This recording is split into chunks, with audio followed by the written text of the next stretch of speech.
A cage of names and bargains. The silence in the chamber was not the absence of sound, but a heavy, pressurized weight. Sarah pressed her palm against the cold, weeping stone of the wall. It pulsed. A low, rhythmic thrumming vibrated against her skin, matching a heartbeat that wasn't her own. "You're still breathing," the voice came again. It was dry, like dead leaves skittering over parchment. "That's the first sign you haven't truly given up. Most stop breathing by the third day."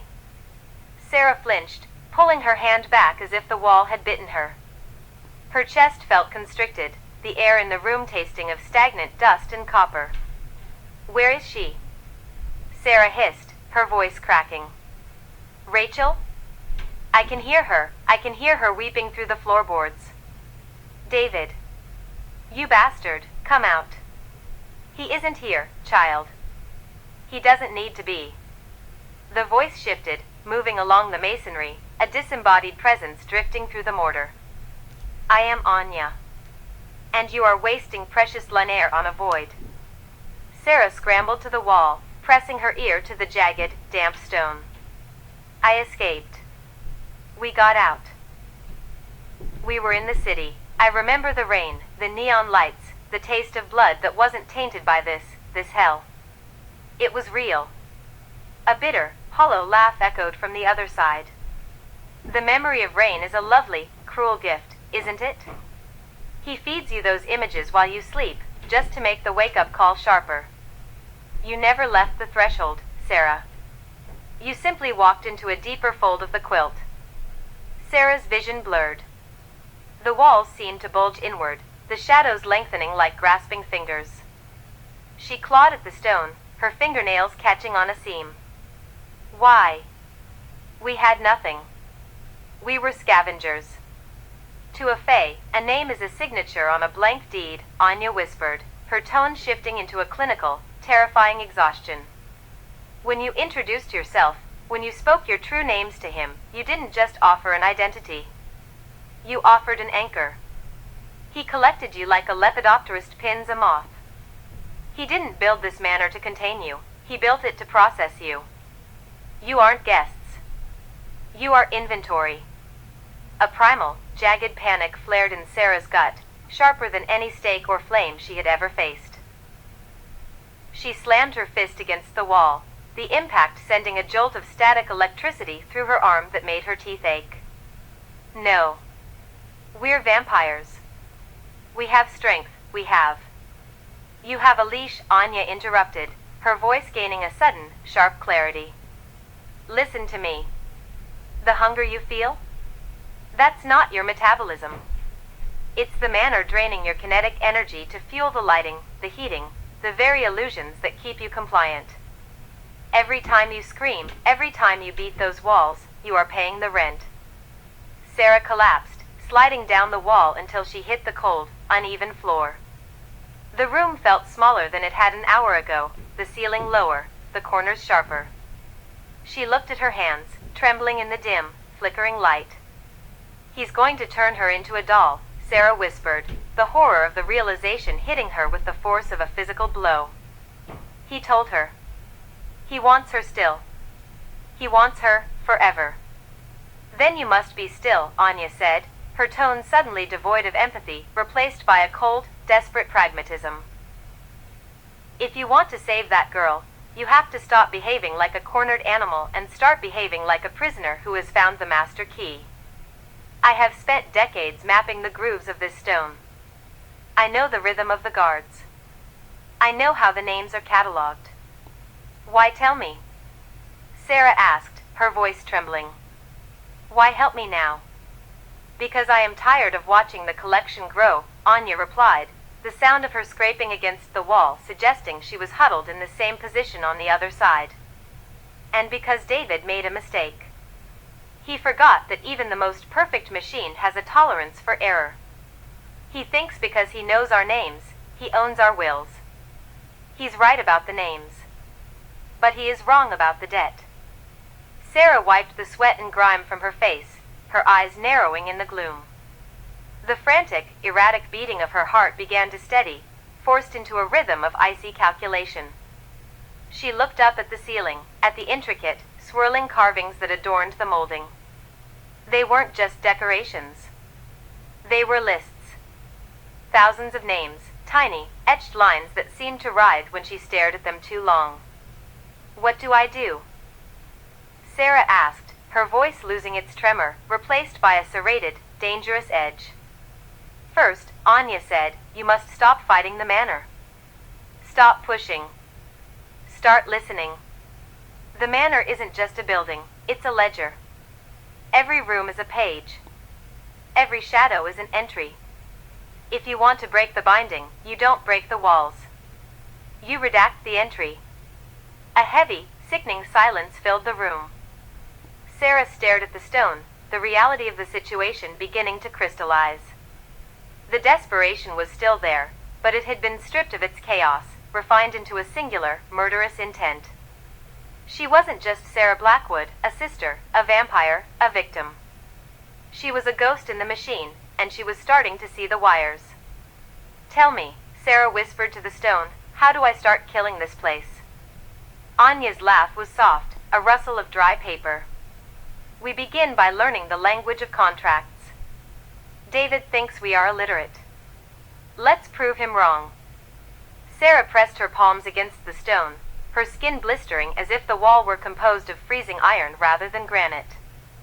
The cold was not a temperature, it was an intent.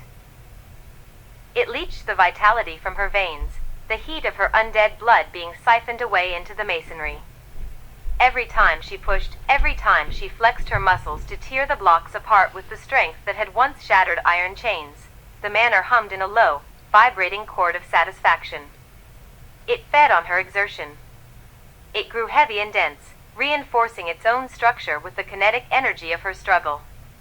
"Stop," Anya's voice came through the hairline fracture in the stone, thin as a pressed flower. "You're feeding the architecture, Sarah. The more you fight, the more you belong to the mortar." Sarah pulled back, panting, her fingernails ragged and bloodless. Her vampiric healing, usually a frantic, rhythmic pulse under her skin, was sluggish, hampered by the sheer, suffocating gravity of the room. She slumped into the corner, the shadows of the chamber seeming to lengthen and twist, reaching for her ankles like tentacles. "How long?" Sarah rasped, her voice catching on the dust of the manor. "How long have you been here, Anya?" "Time is a local variable," Anya replied.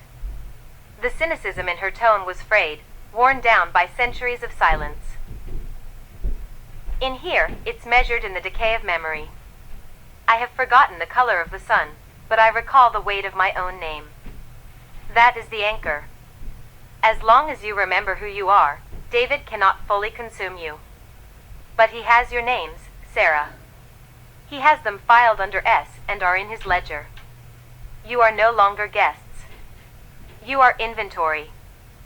Sarah leaned her head back against the wall, closing her eyes. She reached into her mind, trying to summon the image of her sister's face, the freckles across the bridge of Rachel's nose, the specific, defiant tilt of her chin. The image blurred at the edges, dissolving into gray static. "He's eating us," she thought, the realization hitting her with the force of a physical blow. "He isn't just keeping us, he's digesting us." "I need to break it," Sarah whispered. "I don't care if it kills me. I need to break the binding." Anya let out a hollow, dry laugh that sounded like dead leaves skittering across pavement. "Break a fey contract? You'd have an easier time untying a knot made of starlight. These bonds are written in the marrow of the manor. David doesn't just hold us, he owns the space we occupy. He owns the air we breathe and the shadow we cast. If you want to fight, you cannot do it with claws. You cannot do it with speed." Sarah opened her eyes, staring into the oppressive gloom. "Then how?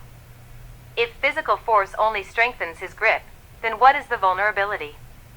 Every trap has a pivot point. A flaw in the mechanics." The wall went silent for a long moment. Sarah could hear the faint, rhythmic ticking of a clock somewhere deep in the manor, a sound that felt less like timekeeping and more like a heartbeat. "Fey law is rigid," Anya said finally, her voice dropping to a conspiratorial murmur. They are masters of the loophole, but they are slaves to the letter of their own laws. They are obsessed with reciprocity. A bargain must be balanced. If he intends to turn your sister into a doll, he has to extract the soul to make room for the artifice. That exchange is a legal act under their old blood codes. If you disrupt the terms of the exchange, if you introduce a variable he didn't account for, the contract shudders. What kind of variable? Sarah asked, leaning closer to the wall, her lips nearly touching the cold, biting stone. A sacrifice, Anya said. But not just any life.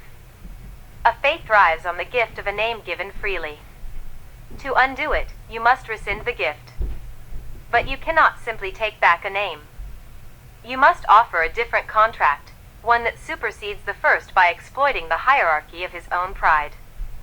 David is a collector. He prizes rarity. If you can convince the manor that you are a defective asset, something that will ruin the integrity of his collection, the manor itself might reject you to preserve its own sanctity. How do I become defective? Sarah asked, her voice tight. You stop being the prey, Anya replied. He expects you to scream. He expects you to fight in ways that feed him. He expects you to love your sister with a desperation that he can monetize for his audience. You must become cold. You must become the thing he hates, an asset that refuses to be valued. You must learn the dialect of his law, Sarah. You must speak to him not as a victim, but as a creditor. Sarah sat in the darkness, the information washing over her. The helplessness began to crystallize into something sharper, something colder. She thought of Rachel, somewhere down the hall, being prepared for the dollmaker's needles and wax. The terror was still there, but it was no longer a panicked flailing. It was a pressurized weapon, contained and ready. Tell me, Sarah commanded, her voice steadying. Tell me how to draft the counteroffer. Tell me how to burn this house down. The lexicon of the Fae is not written in words, Anya cautioned. It is written in intent and ritual. First, you must identify the binding seal, the physical point where your name is etched into the stone. Every captive has one. Once you find it, you don't break it. You override it. You need something of yours, something untainted by his magic, to act as the ink. Do you have anything? Anything he hasn't touched? Sarah reached into her coat pocket, her fingers brushing against the cold, smooth metal of the silver locket. It had been her mother's, a family heirloom that David had overlooked in his hubris, thinking it mere trinket. It was the only thing he hadn't tainted with his influence, the only thing that felt real. Yes, Sarah whispered. I have something. Then listen, Anya said, and for the first time, Sarah heard a spark of true, dangerous hope in the other woman's voice. Listen closely. The manor is a labyrinth of logic. If we are to escape, we have to start by learning how to navigate the geometry of his greed. As Anya began to speak, detailing the arcane, soul-bruising rules of the Fae, Sarah stopped feeling the cold. She stopped feeling the hunger of the walls. She began to map the manor in her mind, not as a prison, but as a machine, and every machine, no matter how ancient or malevolent, had a gear that could be jammed. She wasn't just a vampire anymore. She was a ghost in the machine, and she was already planning the crash. The silence of the cell was no longer empty. It was heavy with the weight of Anya's words, a suffocating texture of ancient, dusty law. Sarah pressed her forehead against the cold, weeping stone, her breath hitching in the damp air. You say it's a ledger, Sarah whispered, her voice raw. That he keeps us like ink on a page. How do you stop a line of ink from being written? Anya's voice drifted through the hairline fracture in the masonry, sounding like dry leaves skittering over a tombstone. You don't erase it, girl. You rewrite the context. David is a creature of order, of rigid, suffocating symmetry. He prides himself on the legality of his cruelty. To a Fae, a contract is not just a promise, it is the bedrock of their existence. If the terms are met, the power is absolute. If the terms are logically impossible, or if a contradiction is introduced into the foundation, the structure buckles. Sarah closed her eyes, visualizing the manor. Not as a house of brick and mortar, but as a sprawling, complex equation of shadow and hunger. She had been trying to tear down the walls with her bare hands, feeding her own rage into the very mechanism that sustained David's power. Contradiction, Sarah repeated, her mind racing, stripping away the panic to reveal the cold, sharp focus beneath. The doll maker. The queen. They are the enforcers of his order. If they are the ones who administer the names into the wall, they are the ones who verify the contract. Precisely, Anya replied, a flicker of something like grim pride in her tone. They are the accountants of his obsession. But David is arrogant. He believes his ledger is perfect because he wrote it himself.